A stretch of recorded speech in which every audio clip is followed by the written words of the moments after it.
नमस्कार, शाम के 4 बज रहे हैं। आप देख रहे हैं 4 का फायर। आपके साथ में हूं ज्योत्सना बेदी। आपको हम दिखाएंगे कैसे जुलाई में आफत का जलजला आया हुआ है, कैसे देश के अलग अलग राज्यों में नदियां उफान मार रही हैं, कैसे नदियों का पानी शहरों में घुसता जा रहा है। नमस्कार, खबरों में आपका स्वागत है और मैं हूं ज्योति मिश्रा। आज आपको दिखाएंगे कैसे लखनऊ के बाद मेरठ के एक मॉल में नमाज पढ़ी गई, जिसके बाद हुआ फिर से शुरू बवाल। नमस्कार, मैं हूं आपके साथ बरखा शर्मा। आज आपको बताएंगे कि आखिर क्यों मेरठ में मुस्लिम समुदाय के लोगों ने कांवड़ यात्रा को रोक दिया। और आपके साथ मैं हूं स्वाति जोशी। देश की बाकी खबरें भी आपको विस्तार से दिखाएंगे, लेकिन सबसे पहले फटाफट अंदाज में देखिए 50 बड़ी खबरें। द्रौपदी मुर्मू ने ली राष्ट्रपति पद की शपथ। सुप्रीम कोर्ट के सीजेआई ने संसद के पार्लियामेंट्री हॉल में दिलाई शपथ। शपथ के बाद पूर्व राष्ट्रपति रामनाथ कोविंद ने नई राष्ट्रपति द्रौपदी मुर्मू को कुर्सी सौंपी। अपनी कुर्सी छोड़ पूर्व राष्ट्रपति की कुर्सी पर बैठे कोविंद।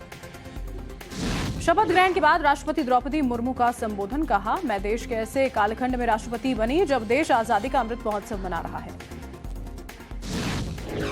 राष्ट्रपति द्रौपदी मुर्मू ने अपने संबोधन में कहा, मैं देश की पहली ऐसी राष्ट्रपति जिसका जन्म आजाद भारत में हुआ। राष्ट्रपति द्रौपदी मुर्मू को दी गई 21 तोपों की सलामी। शपथ से पहले राष्ट्रगान में पीएम मोदी सहित सभी मंत्री शामिल हुए। राष्ट्रपति भवन में राष्ट्रपति द्रौपदी मुर्मू को गार्ड ऑफ ऑनर उनके अपने अंगरक्षकों के साथ संसद के सेंट्रल हॉल के लिए रवाना हुई थी मुर्मू। शपथ ग्रहण के बाद बदला प्रेसिडेंट ऑफ इंडिया के ट्विटर अकाउंट का प्रोफाइल फोटो। राष्ट्रपति द्रौपदी मुर्मू की लगाई गई तस्वीर। राष्ट्रपति भवन से विजय चौक होते हुए गुजरा राष्ट्रपति मुर्मू का काफिला। अपने अंगरक्षकों के साथ संसद के सेंट्रल हॉल पहुंची राष्ट्रपति द्रौपदी मुर्मू। राष्ट्रपति द्रौपदी मुर्मू ने राष्ट्रपति ऑफिस में जाकर अपना कार्यभार संभाला। पूर्व राष्ट्रपति कोविंद भी मौजूद रहे। द्रौपदी मुर्मू को पीएम मोदी ने दी बधाई। ट्वीट कर लिखा, द्रौपदी मुर्मू ने आशा और करुणा का संदेश दिया। द्रौपदी मुर्मू का राष्ट्रपति बनना ऐतिहासिक। टाइम्स नाउ नवभारत पर एसएससी घोटाले को लेकर बड़ा खुलासा। पार्थ चैटर्जी के घर से मिले कई दस्तावेज। अर्पिता के नाम पर पार्थ के जरिए निवेश की आशंका। टाइम्स नाउ नवभारत का एक्सक्लूसिव खुलासा। पार्थ चैटर्जी के घर से ईडी में 5 इन्वेस्टमेंट डीड भी मिले। डीड में अर्पिता को बताया गया डायरेक्टर एंटरटेनमेंट एंटरप्राइजेस डीड भी मिले।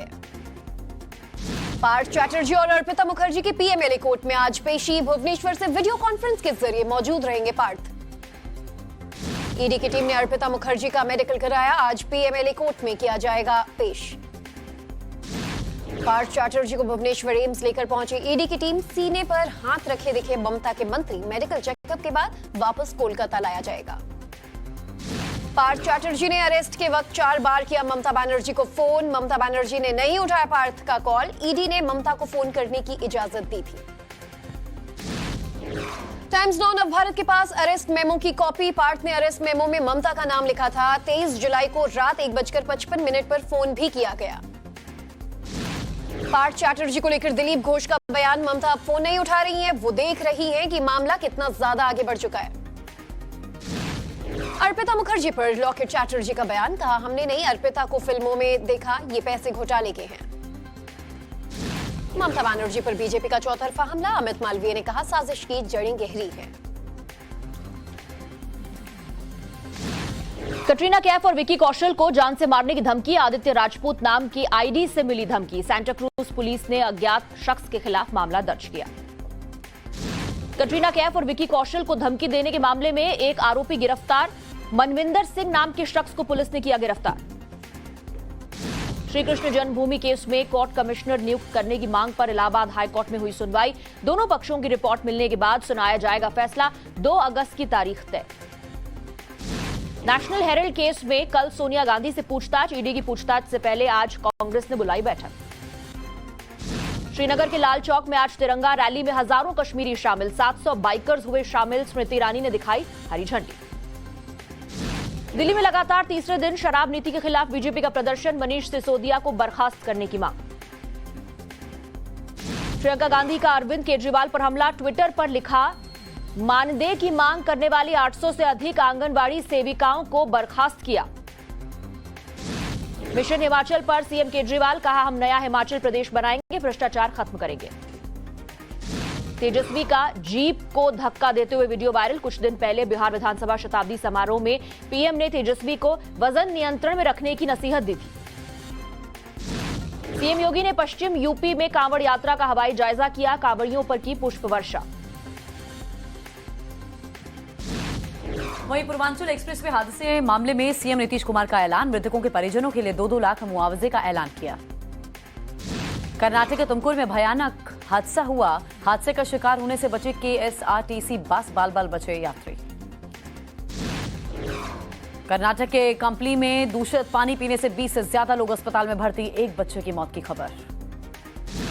महाराष्ट्र के इंद्रापुर में ट्रेनी एयरक्राफ्ट क्रैश हुआ, तकनीकी खराबी की वजह से हादसा हुआ। विमान चला रही महिला पायलट सुरक्षित है, डीजीसीए ने जांच शुरू कर दी है। राजस्थान के भीलवाड़ा में स्कूल बस में आग लग गई, मुजरास टोल प्लाजा के करीब की घटना है, शॉर्ट सर्किट की वजह से आग की खबर है। राजस्थान के कोटा में दूषित खाना खाने से 3 की मौत की खबर, अपना घर आश्रम में कई लोग हुए फूड पॉइजनिंग का शिकार। हरियाणा के सोहना में गौ तस्करों ने गौ रक्षकों पर फायरिंग की, सीसीटीवी में कैद हुई तस्वीरें, पुलिस ने गाड़ी और गाय को कब्जे में लेकर कार्रवाई शुरू कर दी है। तमिलनाडु में पकड़ा गया पोलैंड का नागरिक, अवैध रूप से भारत में दाखिल होने का आरोप है। बेंगलुरु से तिरुपति जा रही पुलिस टीम की कार का एक्सीडेंट हुआ, हादसे में ड्राइवर समेत 3 पुलिसकर्मियों की मौत की खबर, 2 जख्मी। बेंगलुरु में गिरफ्तार हुआ कथित आतंकी अख्तर हुसैन, बीती रात पुलिस ने आरोपी के घर पर छापेमारी कर गिरफ्तार किया।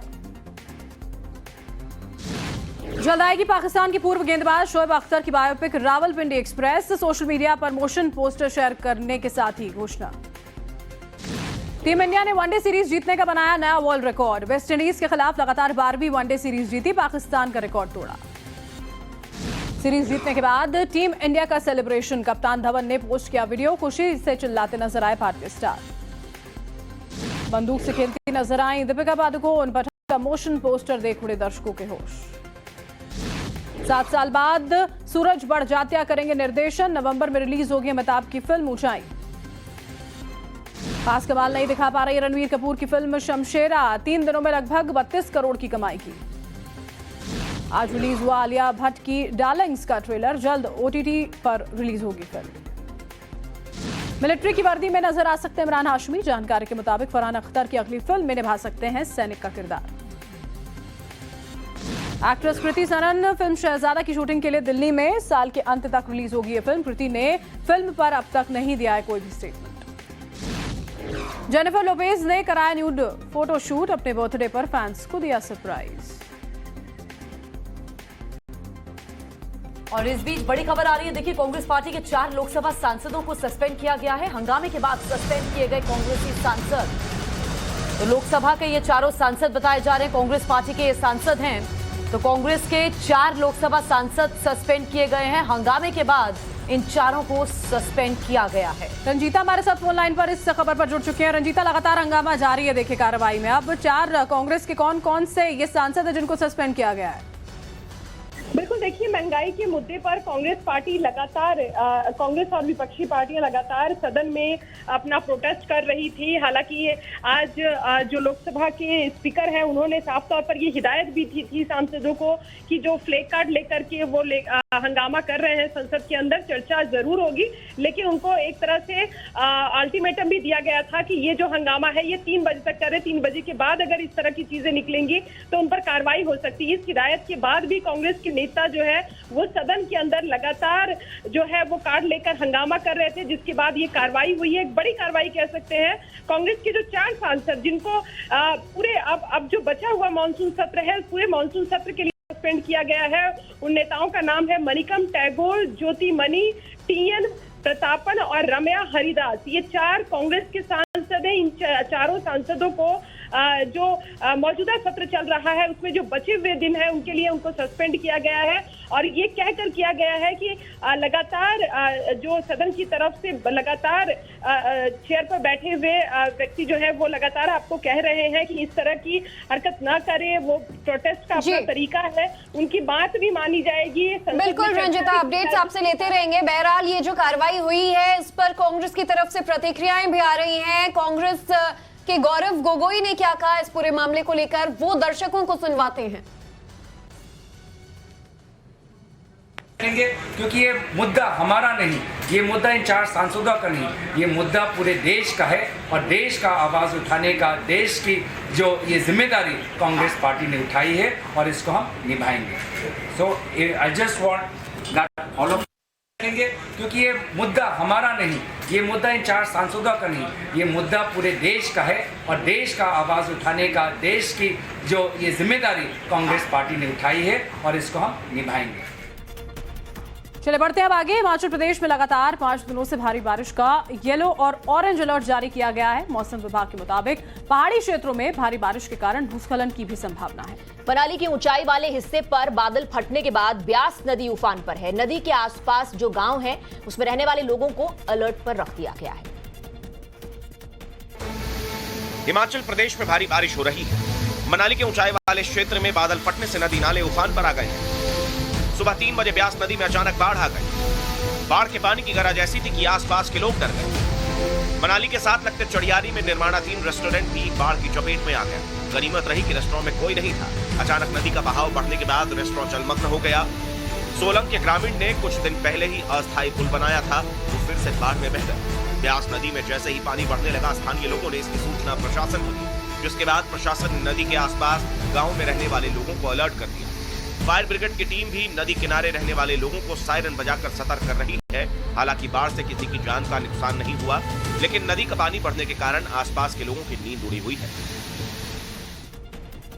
बात अगली खबर की। मध्य प्रदेश में भी लगातार मूसलाधार बारिश हो रही है। प्रदेश के कई नदी नाले इस वक्त खतरे के निशान से ऊपर बहने लगे हैं, तो कई जिलों में बारिश की ऐसी झड़ी लगी है कि लोगों का पूरा जनजीवन अस्त व्यस्त हो चुका है। जी हां, भोपाल में बरसात की वजह से अरबों की लागत से बने एक पुल का हिस्सा ढह गया, जिसके बाद इस पर जमकर सियासत भी हो रही है। देखिए रिपोर्ट। मध्य प्रदेश में पिछले कुछ दिनों से जारी तेज बारिश ने व्यवस्थाओं की पोल खोल दी है। हाल ही में बने भोपाल जबलपुर हाईवे पर कलियासोत नदी पर बने पुल की सड़क धंस गई। ये पुल भोपाल जबलपुर हाईवे पर मंडीदीप इंडस्ट्रीज एरिया के पास कलियासोत नदी पर बना है। 2 दिन से कलियासोत डैम के गेट खोले गए हैं। इससे बड़ी मात्रा में पानी छोड़ा जा रहा है। इससे पुल का एक हिस्सा ढह गया है। फिलहाल प्रशासन ने एक तरफ से रास्ता बंद कर दिया है। ये सड़क साल 2020 में सीडीएस कंपनी ने बनाई थी। इससे 559 करोड़ रुपए के हाईवे निर्माण पर सवाल खड़े हो रहे हैं। कांग्रेस ने प्रदेश की बीजेपी सरकार पर भ्रष्टाचार के आरोप लगाए हैं। इस हादसे में कोई जनहानि नहीं हुई। जानकारी के मुताबिक रविवार दोपहर में ही सड़क पर दरार दिखने लगी थी। एक तरफ का रास्ता बंद कर दिया गया था। रात करीब 11:30 बजे इस पुल की रिटेनिंग वॉल गिरी। 2 साल पहले पुल का ये सर्विस रोड बनाया गया था। पुल 5 साल की वारंटी में था। पुल को कोई नुकसान नहीं हुआ है। बरसात के बाद इसको पूरी तरह से भरवा दिया जाएगा।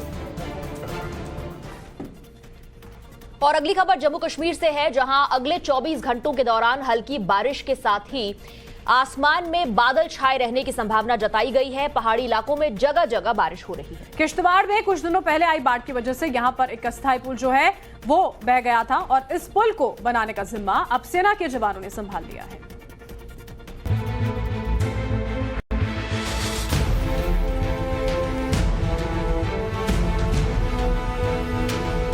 किश्तवाड़ में सेना ने कुंडेल में बेली पुल बनाने का काम संभाल लिया है। अगले 4-5 दिनों में पुल बनकर तैयार हो जाएगा। पुल बनते ही मचैल यात्रा का रास्ता आसान हो जाएगा और यात्री बिना किसी परेशानी के मचैल माता के दरबार पहुंच सकेंगे। इससे पहले 20 जून को भोट नाला में पानी का बहाव तेज हो जाने से वहां पर अस्थायी तौर पर बनाया गया लकड़ी का पुल बह गया। अब हमारी इंडियन आर्मी जो है इसको जो काम कर रही है, एक इलाके में उम्मीद जागी है कि 2-4 दिन तक ये ब्रिज जो है ये तैयार हो जाए। पुल न होने के कारण स्थानीय लोगों का सामान भी गुलाबगढ़ इलाके में रुका हुआ है। पुल बनने के बाद वो अपने सामान को आसानी से इधर उधर ले जा सकेंगे। मचैल माता के दर्शन के लिए यात्रा 25 जुलाई से शुरू हो रही है। हेलीकॉप्टर सेवा भी 25 जुलाई से शुरू हो जाएगी। अभी तक पुल के न होने की वजह से काफी बाधाएं आ रही थी, लेकिन अब सेना इस पर काम कर रही है, तो जल्द ही समस्याओं का समाधान होने की उम्मीद है। और अब बात राजस्थान की। राजस्थान में देखिए कई जिलों में सोमवार को भारी बरसात हुई। मौसम विभाग के मुताबिक अजमेर में पिछले 24 घंटे के दौरान राज्य में सबसे ज्यादा 9 मिलीमीटर बारिश दर्ज की गई है। वहीं राजस्थान के बूंदी में भी लगातार बारिश की वजह से जनजीवन अस्त व्यस्त हो चुका है। सड़कें पानी से लबालब भर चुके हैं। यहां तक कि जो पुलिया है उसके ऊपर से पानी बहने लगा है।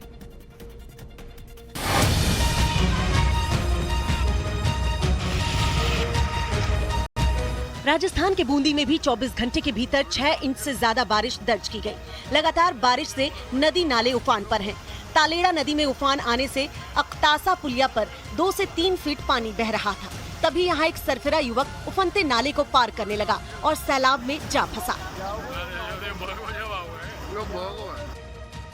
सैलाब में फंसे युवक के लिए ग्रामीण और पुलिस वाले देवदूत बनकर आए। कड़ी मशक्कत के बाद युवक को पुलिस की मदद से रेस्क्यू किया गया।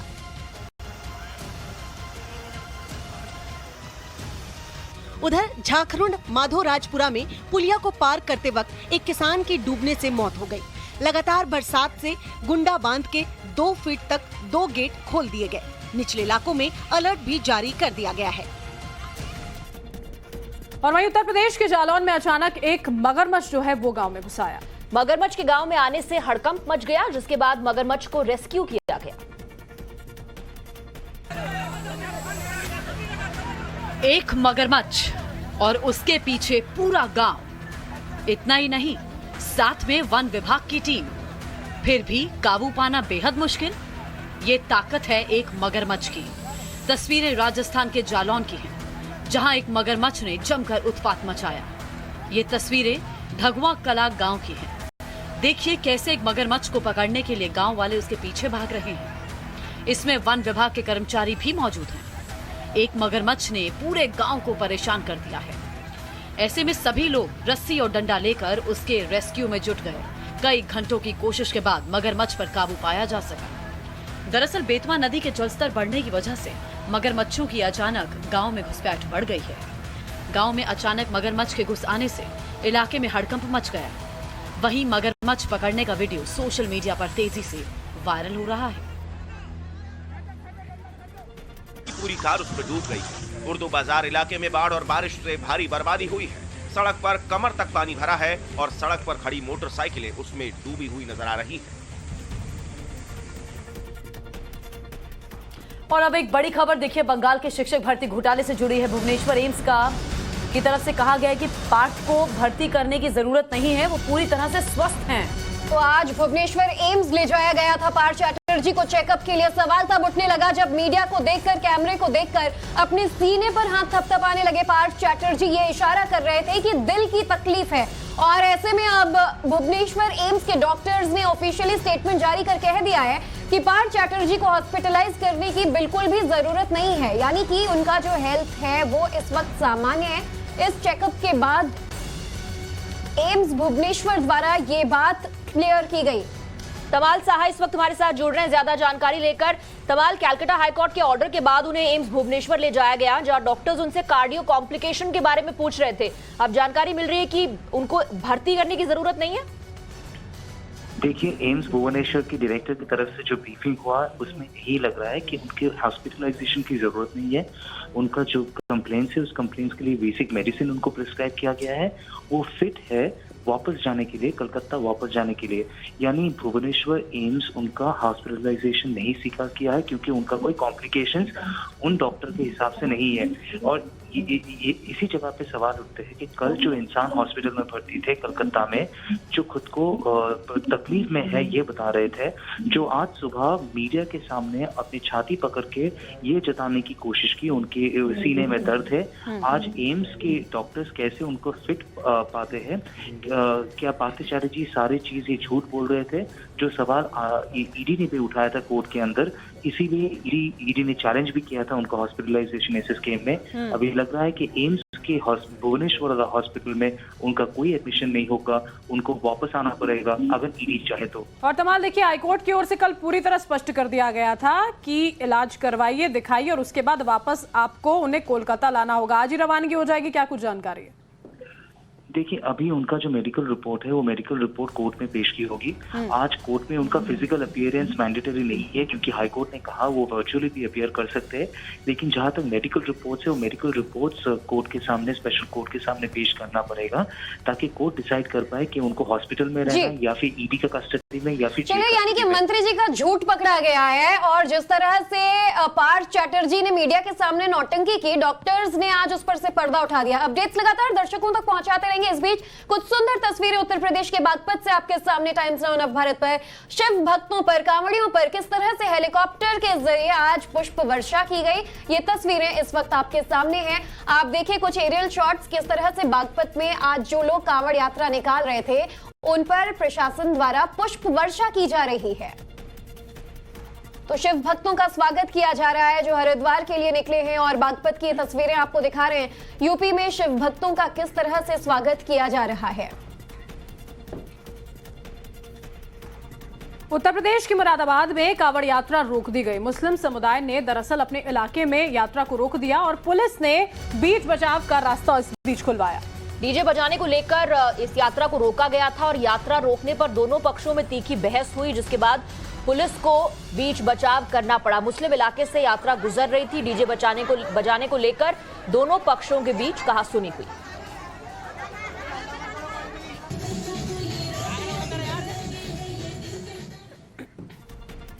वहीं लखनऊ के बाद मेरठ में देखिए नमाज पर नया विवाद शुरू हो गया है। S2S मॉल में नमाज के बाद हनुमान चालीसा पढ़ी गई। हिंदू जागरण मंच ने मॉल में हनुमान चालीसा का पाठ किया है। वहीं मॉल में नमाज पढ़ने का वीडियो भी वायरल हुआ था, जिसके बाद अब S2S मॉल से एक नया विवाद उठ खड़ा हुआ है। अब पुलिस ने सचिन सिरोही नाम के एक शख्स को यहां पर अरेस्ट कर लिया है, जिसने इस मॉल में हनुमान चालीसा पढ़ने की कोशिश की। मॉल में नमाज पढ़ने का वीडियो जो वायरल हुआ था, उसके बाद हनुमान चालीसा पढ़ने की भी कोशिश की गई। बहरहाल इस पूरे मामले में कार्रवाई करते हुए पुलिस ने एक शख्स को गिरफ्तार किया है। तो लखनऊ के बाद अब ये नया विवाद जो है मेरठ से सामने आया। दो तस्वीरें हम आपको दिखा रहे हैं। मेरठ का ये S2S मॉल है जहां पर नमाज पढ़ी गई और उसके बाद अब देखिए नमाज पढ़े जाने के विरोध में हिंदू जन जागरण मंच ने देखिए विरोध में हनुमान चालीसा का पाठ किया है और इस मामले में गिरफ्तारियां भी हुई हैं। वीडियो ये वायरल हो रहा था लगातार। पुलिस ने देखिए सचिन सिरोही नाम के शख्स को इस मामले में अरेस्ट भी कर लिया है।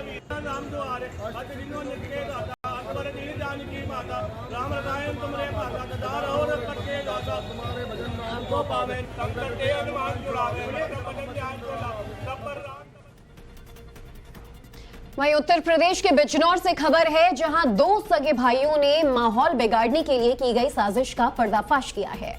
कांवड़ यात्रा के दौरान इन दोनों भाइयों ने माहौल खराब करने की कोशिश की, जिसके बाद पुलिस ने दोनों को गिरफ्तार कर लिया।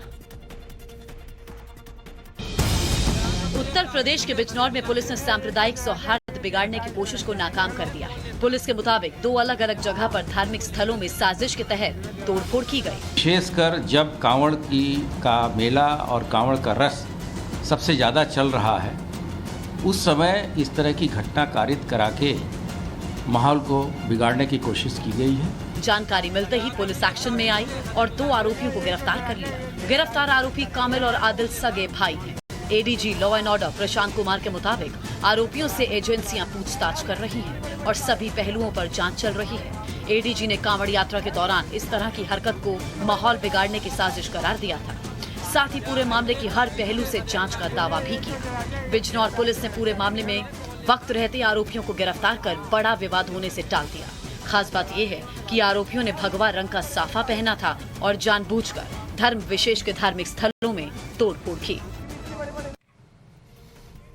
और इस मामले को लेकर UP ADG law and order Prashant Kumar ने टाइम्स नाउ नव भारत संवाददाता से बात की। इसमें उन्होंने बताया कि माहौल बिगाड़ने की महज एक कोशिश थी, लेकिन पुलिस ने कार्रवाई की है।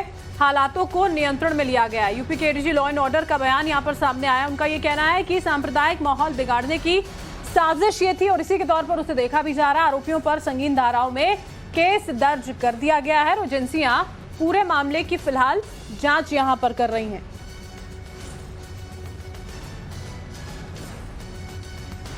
उत्तर प्रदेश के ADG लॉ एंड ऑर्डर का बयान देखिए। टाइम्स नाउ भारत से जब उन्होंने बातचीत की तो ये बात कही कि एक और प्रयास इसे माना जा सकता है, सिर्फ सांप्रदायिक सौहार्द बिगाड़ने का। अभी फिलहाल एजेंसियां जो हैं वो इस पूरे के पूरे मामले को खंगाल रही हैं, जांच यहां पर की जा रही है।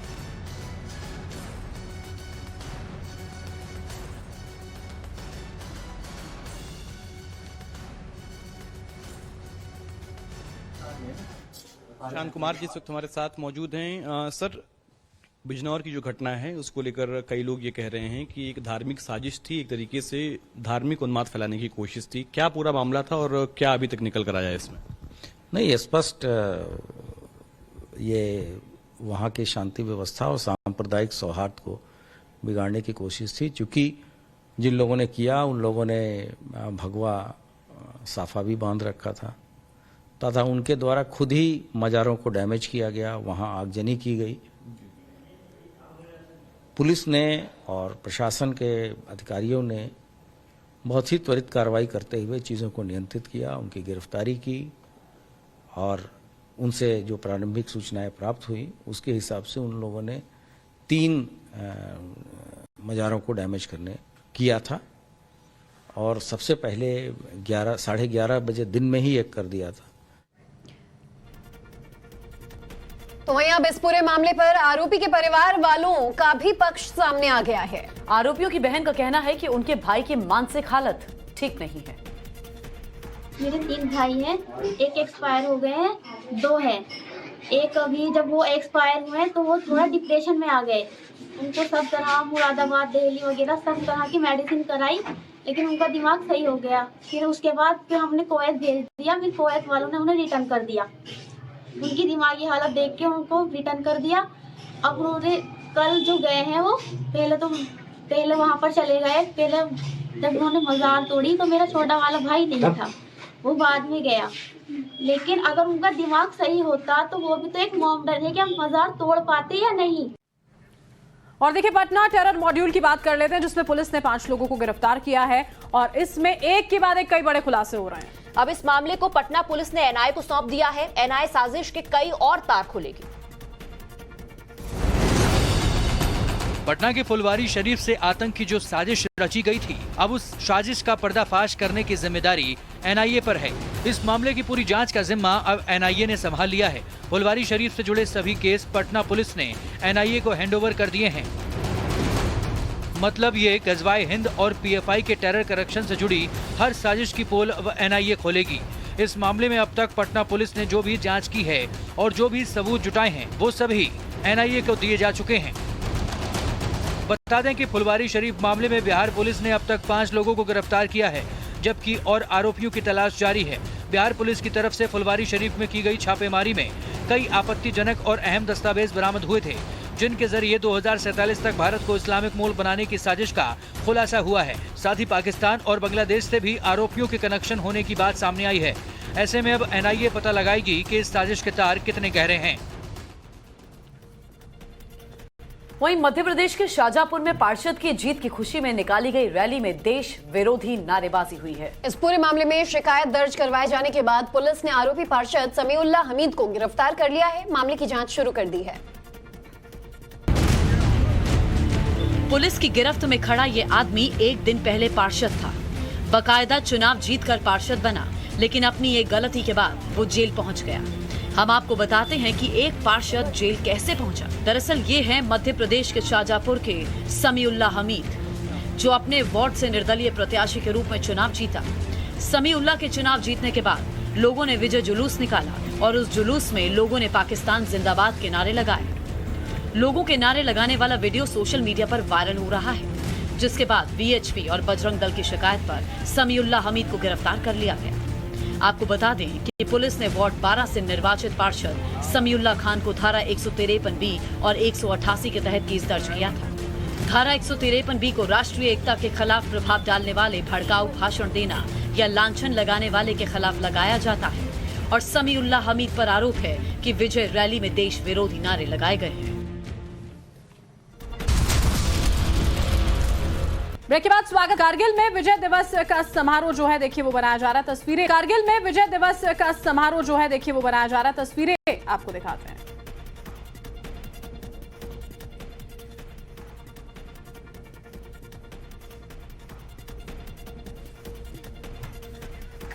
कारगिल विजय दिवस समारोह की तस्वीरें देखें। यहाँ पर हम आपको दिखाते हैं। राजनाथ सिंह रक्षा मंत्री जो है देखिए वो भी यहाँ पर शामिल होते हुए कल भी नजर आए थे और उनकी ओर से कई बातों पर बहुत जोर दिया गया था। ये सारे बदलाव जो पिछले कई सालों में देखने को मिले हैं, कारगिल विजय दिवस के मौके पर किस तरह से कार्यक्रमों का आयोजन जो है वो पूरे देश में और बहुत महत्वपूर्ण तौर पर कारगिल में किया जाएगा, उसकी तस्वीरें लगातार देखने को मिल रही है। ईशान जो है वो हमारे साथ लगातार बने हुए। ईशान, किस तरह की तस्वीरें इस वक्त वहां से आ रही हैं, दिखाएं जरा हमारे दर्शकों को। देखिए मैं आपको दिखा दूं, अभी यहाँ पर एक फंक्शन चल रहा है जिसमें आपको पीछे दिखा दूं, ये करगिल वॉर मेमोरियल है। शफीक को कहूंगा आपको दिखाएं। यहाँ पे कैंडल जो है लाइट किए गए हैं उनकी याद में, जो यहाँ पर अपनी जान दे दी है, और उनके नाम बिल्कुल इसी वॉर मेमोरियल पे लिखे गए हैं। उनके परिजन भी आए हैं, उनके घर वाले भी यहाँ पर हैं, और कुछ ऐसे लोगों को भी बुलाया गया है जिन्होंने जंग में हिस्सा लिया। इसमें से काफी सारे जो हैं लोग परमवीर चक्र या सेना मेडल से भी नवाजा गया है उनको। ये जंग जो है जीती गई थी क्योंकि बहादुर ने लगातार जो है यहाँ पर लड़ाई लड़ी थी। पीछे जो मेरे पहाड़ी देख रहे हैं झंडे के पीछे, ये तोलोलिंग है, और यहाँ पर जो है लगातार गोलीबारी हो रही थी और यहीं पे जो है अहम जंगें लड़ी गई थी। आपको मैं तस्वीरें में दिखा दूं कि अभी वहां पर जो परिजन है उन लोगों के, उन जवानों के जिन्होंने अपनी जान यहाँ पे दी है, वो उनकी याद में आज न केवल क्षमा जला रहे हैं बल्कि उनकी शांति के लिए भी प्रार्थनाएं लगातार जारी है। यहाँ पर आर्मी नॉर्दर्न कमांड के चीफ उपेंद्र द्विवेदी भी आए हैं। यहाँ पे जो फायर एंड फ्यूरी कॉर्प्स के जीओसी हैं वो भी यहाँ पर हैं, और यहाँ पर ऐसे सिविलियंस भी आ रहे हैं जो कि यहाँ पर श्रद्धांजलि देने के लिए लगातार उनका जमावड़ा बढ़ रहा है। क्योंकि करगिल विजय दिवस को आज 23 साल हो गए हैं, और 23 साल कल जो मनाया जा रहा है, कल सुबह में फंक्शन होगा। और अब तस्वीरें जो देख रहे हैं उसमें सीनियर मिलिट्री ऑफिशियल्स और वो वॉर वेटरन्स हैं जो यहाँ पर आए हैं ताकि वो अपनी श्रद्धांजलि जो है यहाँ पे दे सकें। हर साल ये प्रोग्राम होता है, और इस बार भी पिछले साल की तरह ही काफी सारे टॉप ऑफिशियल्स हों या जिन्होंने जंग में हिस्सा लिया, हमने काफी सारे अधिकारियों से यहाँ पर बात की जिन्होंने जंग में हिस्सा लिया। उन्होंने बयान किया कि किस तरीके से मुश्किल था करगिल का वॉर, क्योंकि ऊपर पहाड़ों पर जहाँ पे शफीक आपको दिखा रहे हैं वहां पर पाकिस्तानी फौज की पोजीशंस थी और भारतीय सेना जो है नीचे थी। ये एक ऐसी जंग थी जो बहुत मुश्किल लड़नी थी, लेकिन लगातार इंस्ट्रक्शंस और लगातार गोलीबारी का सामना करते हुए यहाँ पर वो आए, डटे रहे और लगातार ऊपर चढ़ते रहे। बोफोर्स का इस्तेमाल किया गया, गोलीबारी का इस्तेमाल किया गया, और तभी यहाँ पर ऐसी काफी स्टोरी सुनने को मिलती हैं जो कि न केवल कैप्टन विक्रम बत्रा बल्कि बाकी भी जो जवान हैं जिन्होंने यहाँ पर जान दी, उनके नाम जो है यहाँ पर लिखे गए हैं। और हर साल आर्मी यहाँ पर ये प्रोग्राम ऑर्गेनाइज करती है ताकि उन जवानों को एक श्रद्धांजलि दी जाए जिन्होंने यहाँ पर अपनी जान निछावर की है। ये जो स्मारक है, ये जो करगिल वॉर मेमोरियल है, उन्हीं की याद में बनाया गया है ताकि ऐसे जो भी लोग हैं, उनकी फैमिलीज यहाँ पर आ सके, उनको याद कर सके। हालांकि 3 दिन से प्रोग्राम लगातार जारी है। हमने ऐसी भी कहानियां सुनी कि जो एयरफोर्स पायलट थे उनने कैसे, जब चीता आर्मी के जो कर्नल थे उनने कैसे चीता हेलीकॉप्टर उड़ाया जब उन पर गोलीबारी लगातार पाकिस्तान की तरफ से की जा रही थी। तो ऐसी कहानियां यहाँ पर सुनने को मिल रही है जिसमें न केवल उनकी बहादुरी बल्कि देश के लिए कुछ करने की जज्बा जो उनमें था वो लगातार है। हमने एक मेजर जनरल से भी बात की जो कि तब मेजर थे। उन्होंने बताया कि किस तरीके से मुश्किल जंग थी, लेकिन उन्होंने लगातार गोलियों का सामना किया दिन रात। कभी ऐसा भी समय आया जब भूखे रहे लेकिन गोलियों का निशाना बने, लेकिन उसके बावजूद भी वो यहाँ पर डटे रहे और तभी करगिल जंग जो है उन्होंने फतह की। निश्चित तौर पर, और वो ऐतिहासिक दिन को आज 23 साल पूरे हो चुके हैं। ईशान, बेहद ही खूबसूरत तस्वीरें वहां से आज के दिन को याद करते हुए इस वक्त आप दिखा रहे थे। शुक्रिया पूरी जानकारी के लिए। इधर आज देश में एक नया संवैधानिक इतिहास रच दिया गया है जब देश की पहली आदिवासी राष्ट्रपति के तौर पर द्रौपदी मुर्मू ने शपथ ग्रहण की और इसके बाद 21 तोपों की सलामी उन्हें दी गई। द्रौपदी मुर्मू के तौर पर देश को 15वां राष्ट्रपति मिल गया। सुबह 10:15 बजे द्रौपदी मुर्मू को भारत के मुख्य न्यायाधीश NV रमना ने संसद भवन के सेंट्रल हॉल में शपथ दिलाई। मैं द्रौपदी मुर्मू ईश्वर की शपथ लेता हूँ कि लेती हूँ कि मैं श्रद्धापूर्वक भारत के राष्ट्रपति के पद का कार्यपालन करूंगी। शपथ के बाद पूर्व राष्ट्रपति रामनाथ कोविंद ने नए महामहिम को कुर्सी सौंप दी। राष्ट्रपति द्रौपदी मुर्मू के शपथ समारोह में देश के सर्वोच्च पद पर आसीन लोग शामिल हुए, जिसमें प्रधानमंत्री नरेंद्र मोदी, केंद्रीय मंत्री, राज्यों के राज्यपाल, कई राज्यों के मुख्यमंत्री, न्यायाधीश और ब्यूरोक्रेट्स शामिल हुए। उड़ीसा में राष्ट्रपति मुर्मू के गृह जिले मयूरभंज से 64 मेहमान उनके शपथ ग्रहण समारोह में शामिल हुए।